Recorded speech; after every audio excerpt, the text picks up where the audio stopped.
주신 하나님의 말씀은 마태복음 13장 1절로 4절까지 말씀입니다. 마태복음 13장 1절로 4절 신약성경 20페이지입니다. 찾으신 줄 알고 제가 봉독해 올리겠습니다. 그날 예수께서 집에서 나가사 바닷가에 앉으심에 큰 무리가 그에게로 모여들거늘 예수께서 배에 올라가 앉으시고 온 무리는 해변에 서 있더니 예수께서 비유로 여러 가지를 그들에게 말씀하여 이르시되 씨를 뿌리는 자가 뿌리로 나가서 뿌릴새 더러는 길가에 떨어짐에 새들이 와서 먹어버렸고. 아멘. 예수님이 사시던 그 시대에 유대는 로마의 지배 아래에 있었죠. 유대뿐만 아니라 전 세계의 지배자로 있었던 로마 제국은 두 얼굴을 가지고 식민지 백성들을 다스렸습니다.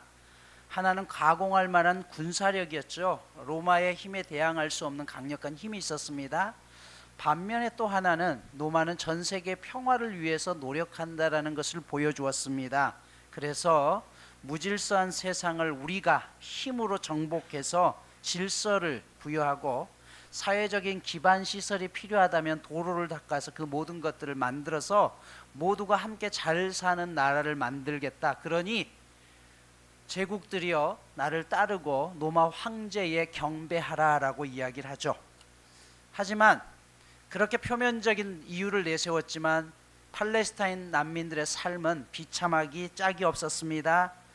그들은 성전 유지에 필요한 성전세를 내야 됐고요, 11조와 첫 열매와 각종 세금을 내야 됐습니다. 토지세, 사람마다 부과되는 인두세를 내야 했고 소금세, 판매세, 각종 과세, 그리고 강제 부역에까지 시달렸습니다. 이런 체제 아래서는 조상으로부터 물려받은 땅마저도 지킬 수 없어서 땅을 팔기 시작했고 결국은 소장농으로, 장사치로, 또 날품팔이로 목자, 과부, 고아, 또 거지 하다못해 견디다 못해서 강도질을 할 수밖에 없는 그런 상황까지 내몰리게 되죠.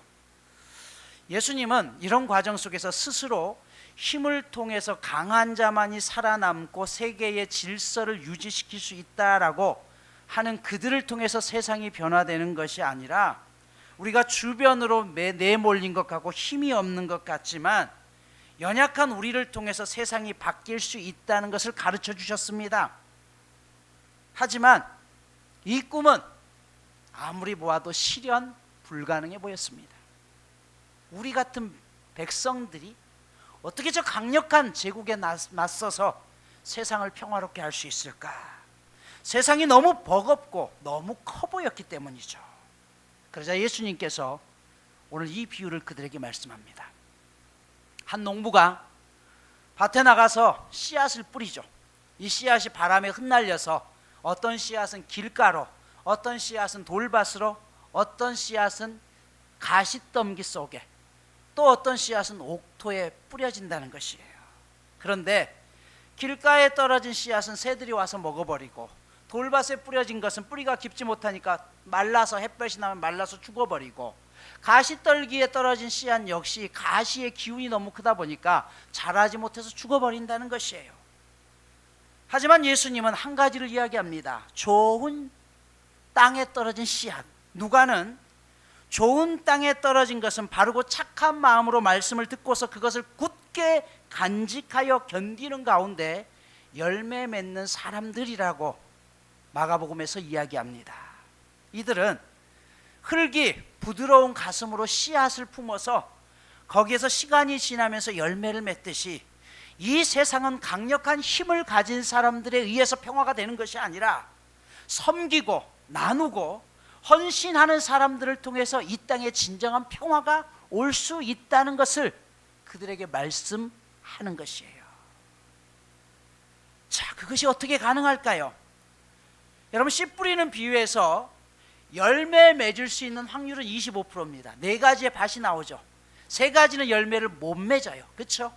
한 가지 옥토, 그러면 25%에서만 열매만 맺을 수 있어요. 그런데 이 25%만 열매를 맺으면 분명히 손해 같지만 예수님은 그곳에 하나님의 능력이 임하면 최소 30배, 60배, 100배의 열매가 맺을 수 있다라고 했어요. 25%에서 30배의 결실이 맺게 되더라도 원래 뿌렸던 씨앗의 7.5배 이상의 결실을 맺게 되는 것이죠. 바울 사도는 그래서 얘기해요. 예수님께서 뿌리는 것을 두려워하지 않도록 바울 사도도 동일한 말씀을 하죠. 아무리 뿌려도 내가 애쓴다고 해서 세상이 바뀌기나 해? 그건 다 필요 없는 거야 라고 절망 속에 있는 사람들 향해서 이렇게 얘기를 합니다. 선한 일을 하다가 낙심하지 맙시다. 지쳐서 넘어지지 아니하면 때가 이를 때 거두게 될 것입니다 라고 갈라디아서 6장 9절에서 우리 가운데 도전을 주십니다. 실제로 여러분 보십시오. 강력한 힘을 가지고서 전 세계를 호령했던 로마 제국은 사라졌습니다. 하지만 지구상에 가장 작은 땅덩어리 중에 하나였고 전 이스라엘 전체를 다 합쳐도 우리나라 경상남북도에 밖에 되지 않는 조그마한 땅덩어리의 이스라엘은 지금도 전 세계에서 가장 강력한 나라로 생존하고 있다는 사실이에요. 그래서 여러분, 오늘 예수님께서 우리 가운데 말씀하시는 건 뭐냐면 포기하지 말라는 것이에요. 주님은 우리를 씨 뿌리는 자로 부르십니다. 그리고 오늘도 내일도 이 부름에 응답해서 살아갈 사람을 모집하고 있다는 것이에요. 마태복음 13장은 여러 가지 비유가 나오죠. 오늘 첫 번째로 천국 비유를 설명하면서 그 첫 번째로 사용하는 비유가 씨 뿌리는 비유입니다. 어떤 농부가 씨를 밭에 뿌립니다. 그런데 그 밭에 뿌려진 씨앗의 반응이 네 가지로 나타납니다.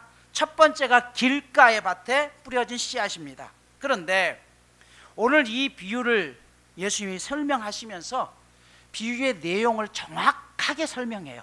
신천지가 이 부분을 가지고 잘 얘기를 하죠. 그러나 성경에 분명하게 비유의 내용이 나와 있습니다. 밭은 사람이라고 이야기하고 있고요. 길가, 돌밭, 가시밭, 옥토와 같은 마음밭을 가진 사람이라는 것이에요. 자, 그리고 농부가 씨앗을 뿌리면서 공통된 소망이 있는데 풍성한 추수라는 것이에요. 일반적으로 추수를 잘하기 위해서는 뭐가 중요하죠? 씨앗이 중요하죠. 근데 마가복음 4장에서는 이 씨앗을 뭐라고 이야기했냐면 예수님이 분명하게 말씀해요. 이 씨앗은 하나님의 말씀이다라고 이야기해요. 그러니까 잘못된 씨앗이 아니에요. 상품 중에 최상품인 하나님의 말씀을 밭에 뿌렸다는 것이에요. 뿌리는 분은 누구냐? 그 농부는 예수님이라고 했어요. 그 밭이 누구라고요? 사람. 그러니까 열매 맺고 안 맺고는 씨앗이 문제도 아니고 농부도 문제가 아니고 누가 문제라는 것이에요? 마음밭을 갖춘 우리들의 문제라는 것이에요. 내 마음이 돌밭이냐, 길가냐, 가시밭이냐, 옥토냐에 따라서 열매가 달라진다는 것입니다. 오늘 첫 번째 밭의 비유가 뭡니까? 씨를 뿌렸는데 길가에 떨어집니다. 길가라는 것은 밭과 길의 경계를 이야기하죠. 즉 제한 없이 드나들 수 있는 통로를 말해요. 세상과 거룩의 경계를 말합니다. 구별이 없습니다. 그러다 보니 누구든지 들어오고 누구든지 밟고 다닙니다. 많은 사람들이 밟고 다니다 보니 밟히고 또 밟히고 하는 과정 속에 어떻게 해요? 굳어져 버립니다. 여러분, 우리가 수많은 상처를 받고 사람들한테 실망을 받게 되면 어떻게 돼요? 그러고 싶지 않지만 사람을 못 믿게 돼요. 내 마음이 굳어져 버리는 것이죠. 그래서 씨앗이 밭에 들어갈 틈이 없이 새들이 와서 먹어버린다는 것이에요. 우리 인생도 마찬가지입니다. 여러분, 하나님의 사람들은요, 분명한 경계가 필요해요.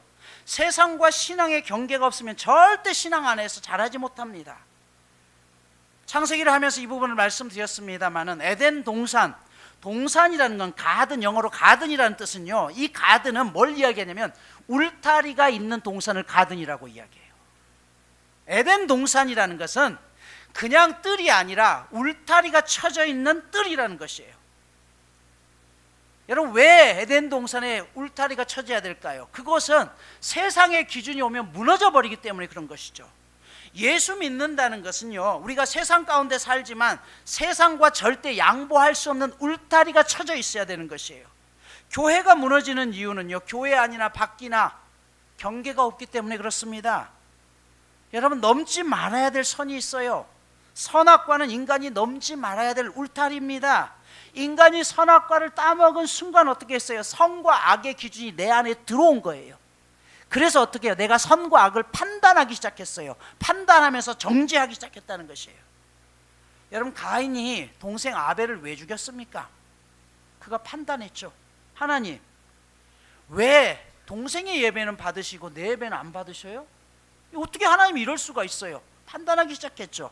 그 결과 어떤 일이 일어났냐요? 동생을 죽입니다. 인간이 바벨탑을 왜 쌓았습니까?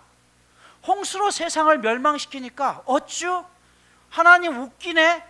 나도 하나님하고 한번 해볼 테야. 그래서 어떻게 해요? 하늘 끝까지 우리의 힘을 모아서 한번 대적해보자는 것이에요. 왜? 그게 우리가 할 수 있는 길이라고 생각한 거예요. 판단하기 시작한 거죠. 그 결과 하나님을 대적하는 자리까지 나타나게 되는 것입니다. 여러분, 피조물이 창조물을 감히 판단하기 시작하죠. 인간이 만든 AI가 나중에 이 AI가 만든 인간을 판단하는 거 똑같은 현상입니다. 여러분, 부부간에도 넘지 말아야 될 선이 있어요.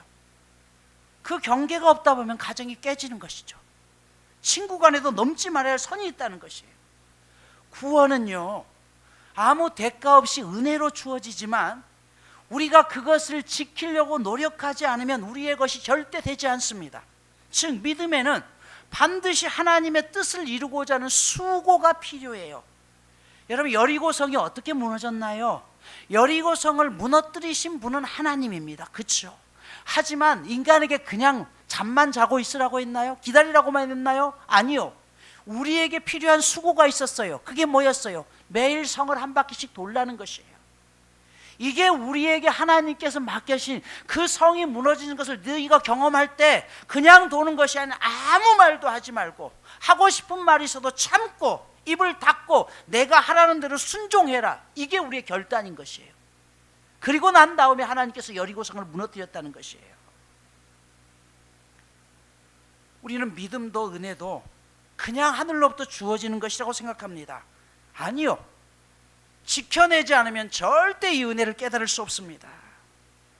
길가밭의 문제는 경계선상에 있다 보니까 나중에 많은 사람들을 또 밟혀서 무감각해집니다. 여러분, 무감각한 게 얼마나 무서운 일인지 아십니까? 한때 우리나라에도 많은 한센병 환자들이 있었죠. 소록도가 대표적인 한센병 환자들이 모여있는 마을이죠. 이 한센병의 특징이 뭐예요? 병이 들면은 감각이 없어진다는 것이에요. 뜨거운 물을 잡아도 불 속에 손을 대어도 뜨거운지를 몰라요. 그러니까 어떻게 해요? 잘라내야 되는 것이죠. 여러분, 고통을 고통으로 느낄 수 있는 것도 때로는 축복입니다. 그걸 느끼지 못하니까 나중에는 힘든 거예요. 암이 왜 무서운지 아세요? 암이 온몸에 퍼지기까지는 아무런 증상이 없기 때문에, 고통이 없기 때문에 그냥 병을 키우는 것입니다. 때로는 우리가 힘들어도 결단하지 않고 무감각해지면 이처럼 우리의 삶 전체가 무너질 때가 있다는 것이에요. 여러분, 창세기 21장을 보면요, 믿음의 조상 사라가 드디어 아이를 낳습니다. 이삭이었죠. 21장 4절에 보면 이렇게 말씀해요. 하나님이 명령하신 대로 할례를 행하였더라 라고 이야기해요. 할례는 하나님의 자녀라는 표식이죠. 즉, 이 말은 내가 이 자녀를 키울 때 내 방법이 아닌 하나님의 뜻대로 키우겠습니다는 결단이에요. 여러분, 이삭의 할례가 있기 전에 아브라함의 할례가 먼저 있었습니다. 이 말은 무슨 말이냐면 부모의 헌신 없이 절대 자녀가 제대로 신앙생활할 수 없다는 것이에요.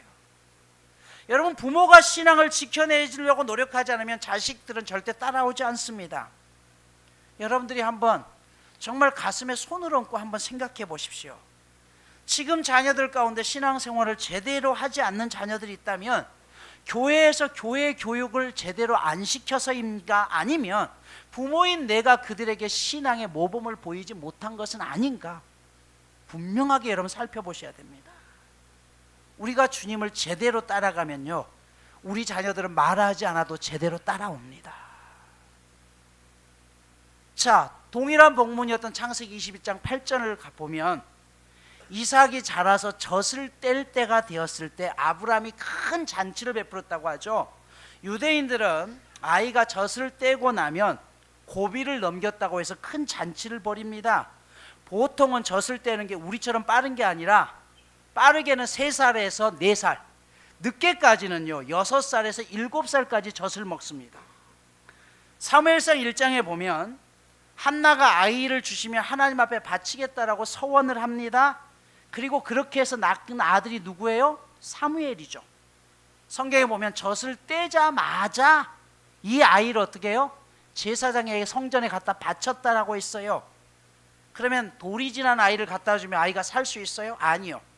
이때 사무엘은 이미 말하고 들을 때가 됐다라고 했죠. 그러니까 최소 아무리 빨라도 4살 이후라는 것이에요. 그때 사무엘이 하나님의 음성을 듣잖아요. 역시 마찬가지입니다. 이 이삭이 몇 살 때 젖을 뗐는지는 모르지만 최소 4살에서 7살 정도, 이때 이제 젖을 뗄 나이가 됐다는 것이죠. 그런데 그렇게 귀하게 자랐던 그 어렵게 낳았던 이삭을 그의 형, 이복 형 이스마엘은 이삭보다 14살이 많습니다. 만약 이삭이 4살이라고 한다면 이스마엘은 18살이 되는 것이에요. 그 이삭을 이스마엘이 어느 날 잔치를 베풀고 있는 그날 놀립니다. 창세기 21장 9절은 이렇게 말씀해요. 사라가 본즉 아브라함의 아들 애굽 여인 하갈의 아들이 이삭을 놀리는지라. 결국 이 사건은 어떤 결과를 가져옵니까? 이 놀리는 것을 엄마 사라가 보죠. 그리고 어떻게 해요? 당장 아브라함에게 달려와서 저 하갈과 이스마엘을 쫓아내라라고 이야기해요. 우리는 이 본문을 보면서요, 야, 믿음의 조상 정도 되는 사람들이 너무한 것 아니야? 아니, 이복 동생을 좀 놀렸다고 해가지고 그들을 빈손으로 내쫓을 정도까지 이렇게 무자비한 사람들이야? 라고 생각합니다. 여러분, 여기에는 굉장히 깊은 비밀이 있습니다. 여기 놀리다라는 단어는 차하크라는 단어를 쓰는데요, 이 차하크라는 단어는 총 3군데서 나옵니다. 첫 번째가 어디냐? 창세기 26장 8절을 보면 이삭이 흉년이 들어 그랄로 내려가면서 그의 아내 리브가가 예뻤기 때문에 그의 아버지처럼 똑같이 어떻게 해요? 아내라고 하면 죽일까 봐 이복 누이라고 거짓말을 해요.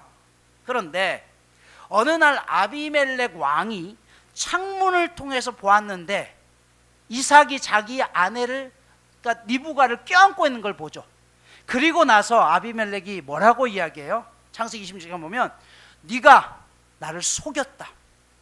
아내를 왜 거짓말로 누이라고 속였느냐라고 이야기해요.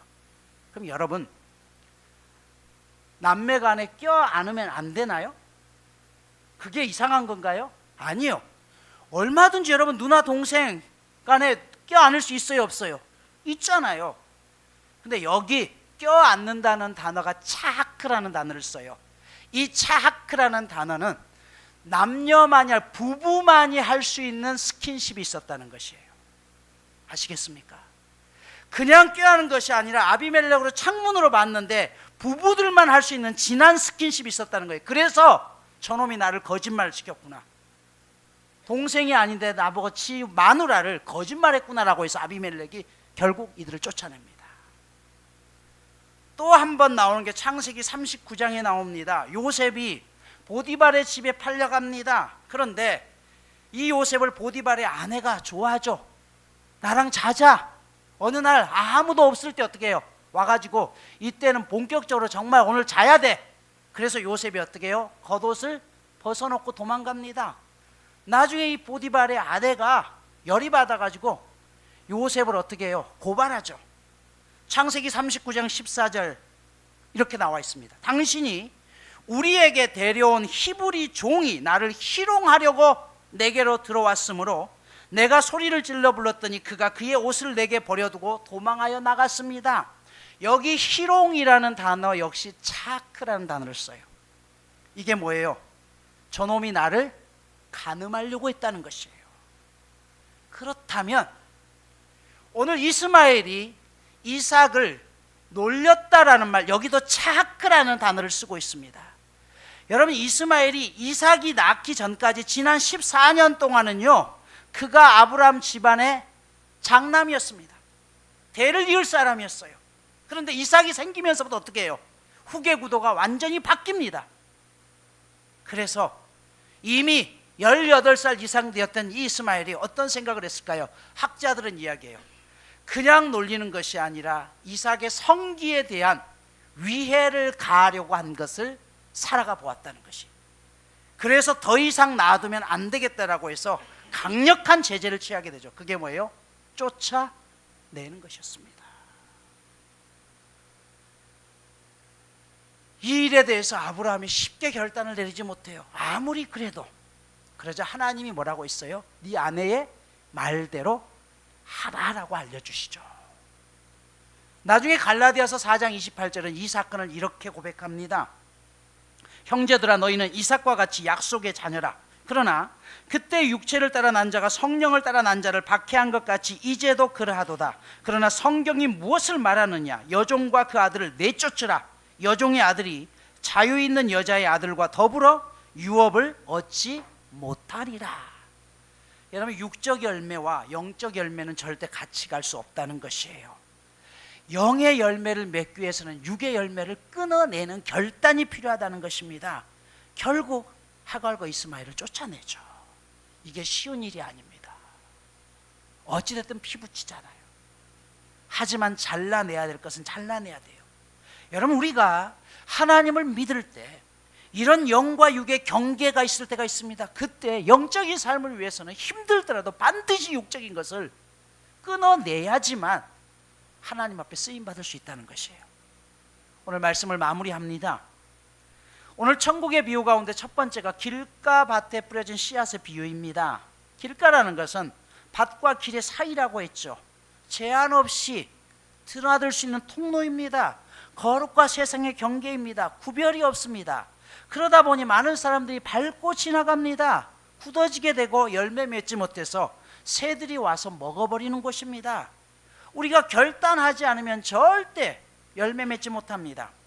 요한계시록 3장에 라오디게아 교회에 대한 주님의 책망의 말씀이 나옵니다. 3장 15절은 이렇게 기록해요. 내가 네 행위를 아노니 네가 차지도 아니하고 뜨겁지도 아니하도다. 네가 차든지 뜨겁든지 하기를 원하노라. 네가 이같이 미지근하여 뜨겁지도 아니하고 차지도 아니하니 내 입에서 너를 토하여 버리리라 라고 이야기해요. 여러분, 라오디게아 지역에서 약 9km 정도 떨어진 곳에 파묵칼레라는 온천이 있어요. 이 온천물은 굉장히 뜨겁습니다. 하지만 9km를 내려오는 동안 온천물이 식어버리는 것이에요. 그래서 뜨겁지도 차지도 않아요. 또 하나, 바로 골로새 뒷산에 흐르는 물은 굉장히 찬물입니다. 역시 이 골로새에서 라오디게아로 오는 과정 속에서 이 물이, 차가운 물이 또 식어져 버립니다. 그래서 미지근한 물이 되는 것이죠. 그런데 이 물들이 라오디게아 주변까지 오는 동안에 그곳에 있는 모래 공장의 석회와 생활하수와 카리안 신전이라는 곳에서 매일 제사를 드리면서 짐승을 죽이는 피와 이런 똥들이 섞이면서, 오물들이 섞이면서 거기에서 목욕하는 사람들의 눈에 눈병이 생기고 피부가 생깁니다. 그래서 라오디게아는 사실 안과가 굉장히 유명했던 도시예요. 그 물을 먹는 사람들은 탈이 나죠. 그래서 오늘 예수님이 뭐라고 했어요? 그 물을 먹는 그걸 어떻게 해요? 토해버린다는 것이에요. 성경은 라오디게아 교회에 대해서 특별한 문제점을 찾지 않아요. 이단에 감염된 것도 아니에요. 어떤 문제가 있는 게 아니에요. 그런데 뭐예요? 차갑지도 뜨겁지도 않는, 그냥 그 속에서 이것도 저것도 아닌 그들을 향해서 분명하게 경고해요. 토해버리고 싶다. 베드로전서 1장 7절은 이렇게 말씀합니다. 너의 믿음의 확실함은 불로 연단하여도 없어질 금보다 더 귀하여 예수 그리스도께서 나타나실 때에 칭찬과 영광과 존귀를 얻게 할 것이라. 여러분, 우리가 물세례를 받는 이유는 그 물세례를 통해서 우리 죄가 씻음 받았다는 사실을 고백하는 것이죠. 그러나 성경은 물세례뿐만 아니라 예수를 믿는 순간 불세례를 받아야 된다고 했어요. 즉 성령 세례가 필요하다는 것이에요. 그 이유가 무엇입니까? 물의 기능은요, 씻기는 것입니다. 하지만 형질 자체까지는 변화시키지 못해요. 하지만 불은요, 그 불 속에 들어가면 형체도 바뀌는 것이에요. 즉 무슨 말이냐? 우리가 깨끗하게 씻김을 받아서 죄를 짓지 않고 세상을 살아가는 거 굉장히 중요합니다. 하지만 여기서 끝나면 안 된다는 것이에요. 죄를 안 짓는 것에서 끝나는 것이 아니라 성령으로 변화를 받아서 하나님이 원하시는 삶을 살고자 적극적으로 노력해야 된다는 것이에요. 이게 쓰임받는 삶입니다. 만약 이게 필요 없다면 왜 지금부터 예수 믿어요? 죽기 직전에 예수 믿어도 되잖아요. 여러분, 이단과 정통의 가장 큰 차이가 뭔지 아세요? 이단은요, 항상 결과만 좋으면 되는 거예요. 그러니까 지금 당장 무너뜨리고 가정을 무너뜨리고 교회를 무너뜨리고 직장을 무너뜨려도 상관없어요. 우리만 구원받으면 되는 것이에요. 하지만 기독교는 그렇게 얘기하잖아요. 오늘을 살아가는 현재를 중요하다는, 과정이 더 중요하다는 것이에요. 그래서 여러분, 내일 지구에 종말이 있더라도 우리가 있어야 될 것은 내가 일하는 현장이고 내 가정이고 삶의 터전 속에서 최선을 다하다가 그곳에서 하나님을 맞이하는 것입니다. 다 버리고 와가지고 여기서 기도하면서 하나님을 만나는 것이 아니에요. 이 사실을 알아야 됩니다. 나만 천국 가고 결과만 좋은 것이 아니라 지금 내 삶의 현재 가운데 하나님의 영향력을 나타내는 믿음의 사람으로 살아내야 하는 것이에요. 이게 불세례를 받았을 때 가능하다는 것이에요. 이제 여러분 결단해야 됩니다. 여러분의 마음밭을 옥토로 바꿀 수 있도록 우리 함께 노력합시다. 이번 주 미션입니다. 연초부터 시작했던 성경 통독을 계속해서 여러분 이어가십시오. 말씀이 곧 내 삶의 내적인 변화를 가져옵니다. 그리고 그 말씀을 통해서 내 삶이 하나님을 향해서, 하나님이 원하시는 뜻을 향해서, 세상을 향해서 나아가야 됩니다. 또한 여러분 기도할 때마다 하나님, 내가 정말 성령의 뜨거운 체험 받기를 원합니다. 그래서 내 본질이 하나님 앞에 바뀌어지는 역사를 경험케 하소서. 이렇게 함께 기도하며 올 한 해를 성령의 능력 안에서 우리가 변화받아 하나님의 뜻을 이루어내는 저와 여러분 모두가 되시기를 간절히 축복합니다.